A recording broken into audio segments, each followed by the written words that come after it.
devrais revenir à ma banque de questions. Voilà, bon. Oui, j'ai parlé d'exporter, importer.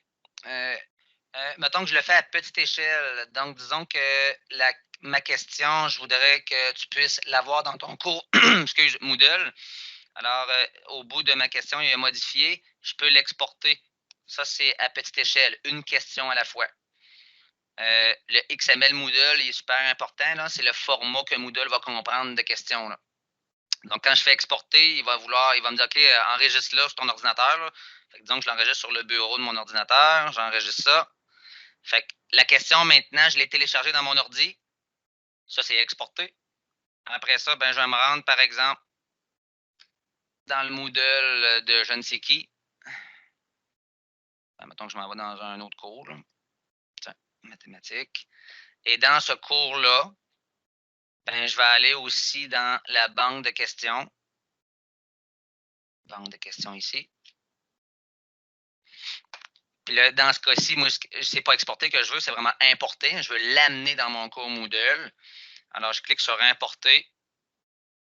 Et là, c'est important ici de venir choisir le format de fichier. Je vous le dis, si jamais vous le faites, ça va toujours des formats XML Moodle. Vous n'avez pas d'autre chose à savoir. Puis là, ben, il y a généraux ici. Là, je suis très dans le détail, là, mais dans le fond, ma question que je m'apprête à importer, je vais vouloir qu'elle se place dans quelle catégorie de mon cours Moodle dans lequel je me trouve. Ben, disons que je vais la mettre, mettons que ça relève de loi des exposants, tiens. Je vais la mettre dans loi des exposants. Je ne veux pas nécessairement la catégorie de l'ancien cours d'avant. Là. Moi, c'est rien que la question net frais de sec que je veux importer. Là. Puis je veux la mettre dans l'autre des exposants. Fait que je décoche. Je ne veux pas que la catégorie de l'autre cours suive. Là. Puis ici, maintenant, je vais importer. Je vais prendre ma question. Je vais la glisser ici. Voilà.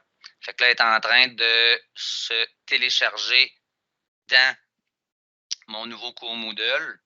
Et là, Joe, c'est encore Renel. Si je travaille dans un seul cours et que mes questions sont pour mon cours, j'ai pas besoin de faire ça, là. Pas en tout. C'est juste Pas en si je tout. veux l'envoyer ailleurs, Oui. mettons entre maths CST et maths SN de 4, qu'il y a des choses qui peuvent aller d'un cours à l'autre, ça, on fait Oui. ça.